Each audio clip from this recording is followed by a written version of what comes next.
샬롬 할렐루야. 빌립보서 3장 8절이요. 또한 모든 것을 해로 여김은 내 주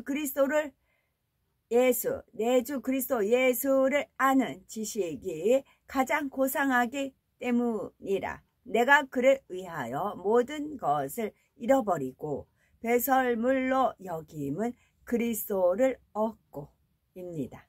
아멘. 제목은 내게 가장 귀한 것입니다. 어떤 사람은 돈이 목숨보다 귀하다 하지요. 또 어떤 사람은 성공을 위해 추구해 온 자신의 꿈을 가장 귀하게 여깁니다. 명예와 권세, 건강 혹은 가족을 가장 귀하게 여기는 사람도 있지요.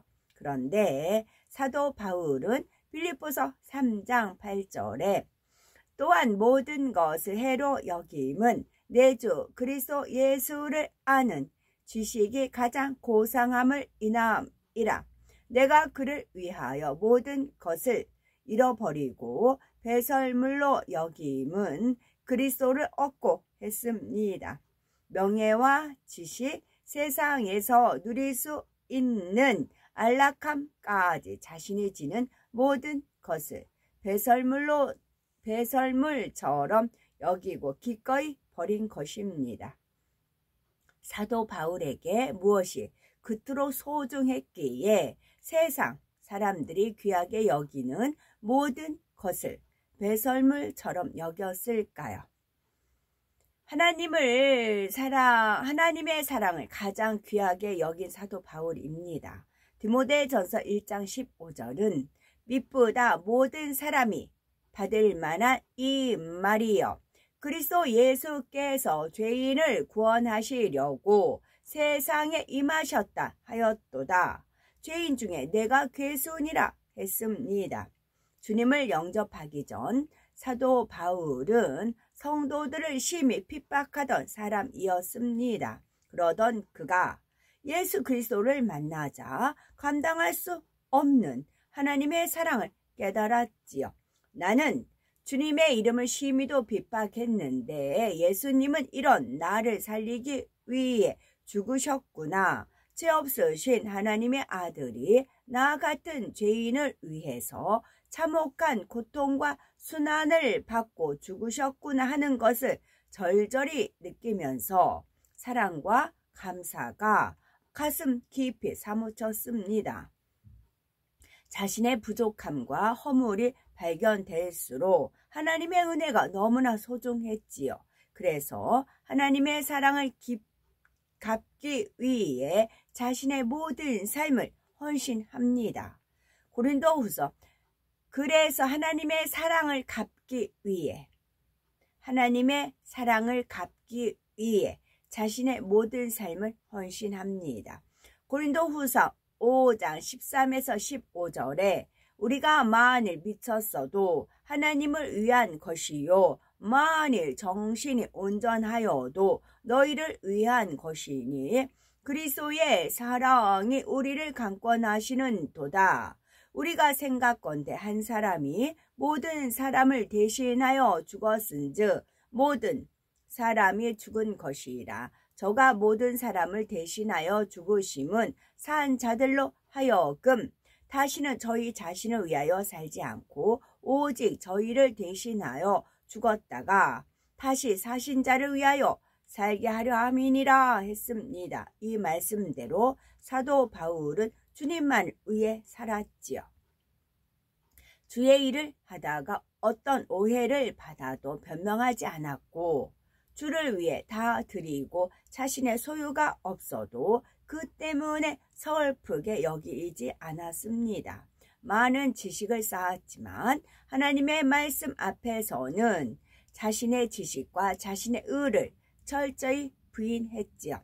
우리가 아시는 대로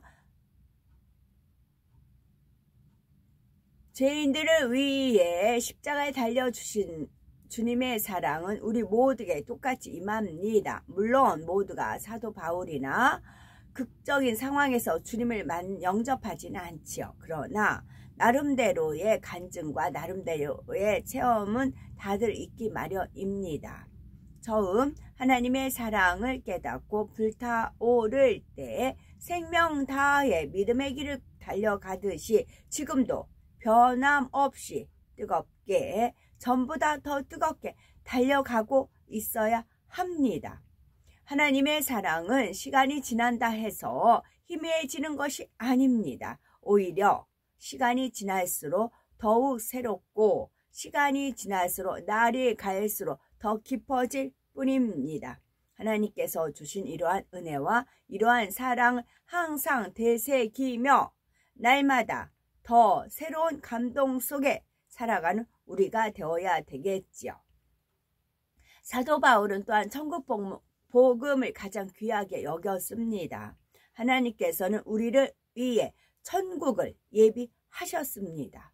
죽을 영혼을 살리시고 지옥에서 건져주신 것만도 너무나 고맙고 감사한 일인데 믿는 자녀들에게는 세상 무엇과도 비교할 수 없는 천국까지 주십니다. 우리가 너무나 큰 빚을 지고 잡혀가서 사형당할 처지가 되었다고 생각해 보겠습니다. 그런데 어떤 큰 부자가 우리를 사랑해서 대신 모든 빚을 갚아줍니다. 그것만으로도 너무나 감사하고 평생토록 은혜를 갚아야 할 일인데 그 부자는 우리를 자신의 호적에 올리고 상속자로 삼아 모든 소유를 누리게 해줍니다. 이 얼마나 감사하고 이 얼마나 감격할 말입니까? 우리는 바로 이러한 은혜를 받은 사람들입니다. 사도 바울은 천국을 직접 보았죠. 그가 본 천국 중에서도 가장 낮은 단계인 낙원이었지만 세상의 그 어떤 부와 세상의 그 어떤 권세도 그 어떤 행복도 배설물처럼 헛되게 보일 정도로 천국은 세상 그 무엇과도 비교할 수 없는 것입니다. 바울은 이 천국 소망 하나로 어떤 상황에서도 행복이 가득했지요. 지금 당장 줄이고 지금 당장 목마를지라도 고된 일 속에 지쳐 있더라도 그 마음에는 항상 감동이 있었습니다. 고난받아 삶의 소망이 끊어지려 할 때에도 천국을 주신 아버지의 은혜를 생각하면 다시 일어나 달려갈 힘이 솟아났지요. 그래서 어찌하든 거룩하고 정결한 마음을 이루어 하나님 보호자 가까이에 있기 위해서 변화되고자 노력하므로 나는 날마다 죽노라 고백한 것입니다. 그동안 우리는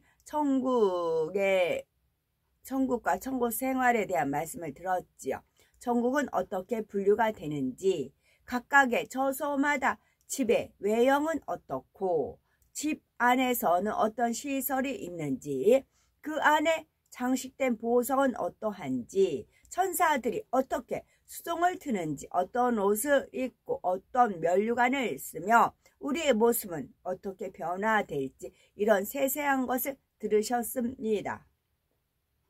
이런 말씀은 어떤 다른 사람에게만 해당되는 것이 아닙니다. 멀고 먼 훗날의 일도 아닙니다. 천국은 바로 우리가 들어가야 할 처소이며 주님께서 다시 오시면 곧 들어갈 곳입니다. 그런데 천국에 들어갈 것을 참으로 소망한다면 그냥 바라기만 하는 것이 아니라 이를 위해 투자해야 합니다.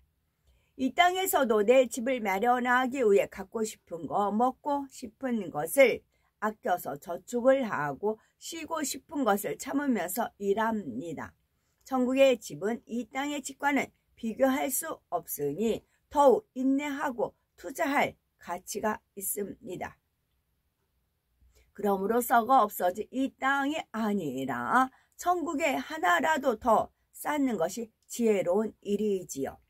현실에 어떤 어려움이 있다 해도 천국 소망이 있으면 지치지 않습니다. 서둘러 죄악을 벗어버리고 열심히 사명 감당하며 충성하여 날마다 기쁨과 감사로 모든 것을 천국에 쌓아가는 우리가 되어야 되겠지요. 또한 사도 바울은 영혼을 가장 귀하게 여겼습니다. 하나님의 사랑을 알고 천국을 소망한다면 당연히 영혼 사랑에 불탑니다. 나는 구원받아 천국에 간다고 해서 혼자 마음 편하게 있을 수는 없죠. 수많은 사람이 지옥을 향해 달려가는데 가만히 보고만 있을 수 없기 때문입니다. 바울은 천국과 지옥을 너무나 밝히 알았지요. 또한 죽어가는 영혼을 볼 때 하나님께서 얼마나 탄식하며 마음 아파하시는지도 잘 알고 있었습니다. 그래서 바울은 주님을 만난 뒤부터 평생 영혼을 위해 살았습니다. 쉬지 않고 여행하며 교회를 신방하고 성도들을 가르치면서 많은 고난을 당했지요. 혹독한 추위와 더위를 이겨야 했고 먹지 못하고 자지 못하는 때도 많았습니다. 강도를 만나거나 애매히 핍박받아 매도 많이 맞았지요. 감옥에도 들어갔고 망망한 바다에서 표류할 때도 있었습니다. 그러나 바울은 고린도후서 11장 28절에 이 외의 일은 고사하고 오히려 날마다 내 속에 눌리는 일이 있으니 곧 모든 교회를 위하여 염려하는 것이라. 누가 약하면 내가 약하지 아니하며 누가 실족하게 되면 내가 애타하지 않더냐 고백합니다.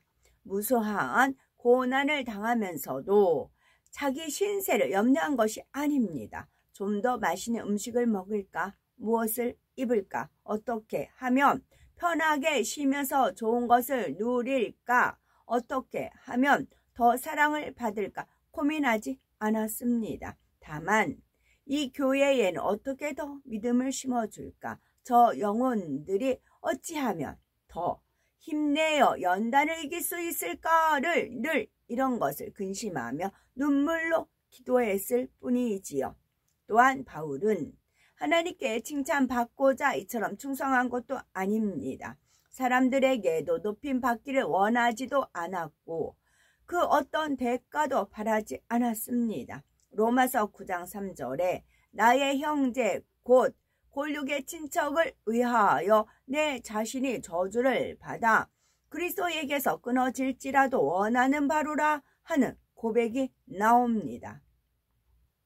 영혼이 너무나 소중하기 때문에 자신의 구원과도 바꿀 수 있다는 것이지요. 이처럼 상대를 대신해서 지옥에라도 갈 수 있는 마음인데 상대에게 무엇을 바라는 마음이 있을 리 없습니다. 무조건적인 희생과 절대적인 사랑만 있는 것이지요.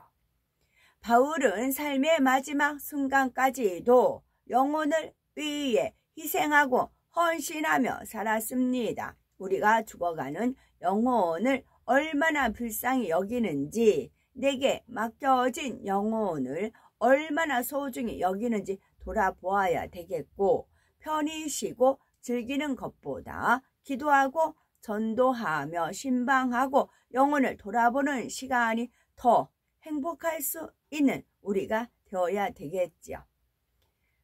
우리 마음에는 무엇이 있는지요?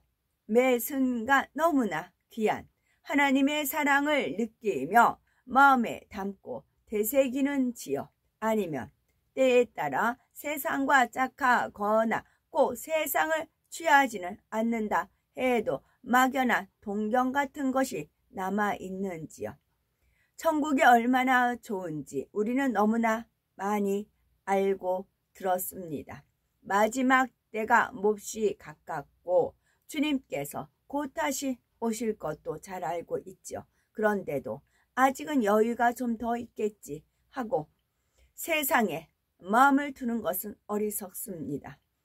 이는 신랑을 기다리다가 잠들어버린 미련한 5 처녀와 다를 바가 없답니다.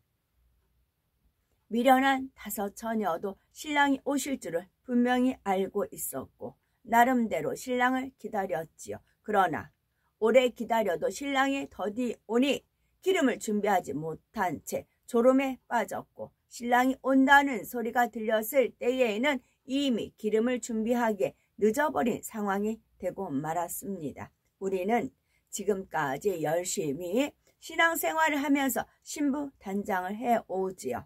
마음과 시간과 충성과 물질 등 많은 것을 하나님 앞에 드립니다. 이 모든 것이 온전한 축복으로 갚아질 수 있어야 되겠지요. 이 땅에서도 축복받고 천국에서도 새 예루살렘의 영광이 반드시 임해야 되겠지요. 오직 하나님 사랑만이, 오직 천국 복음만이, 오직 영혼에 대한 사랑만이 우리 마음 안에 가득 채워져야 되겠습니다. 그래서 우리 모두가 나는 아버지 하나님을 제일로 사랑합니다 라고 고백하는 우리가 되어야 되겠습니다. 아멘.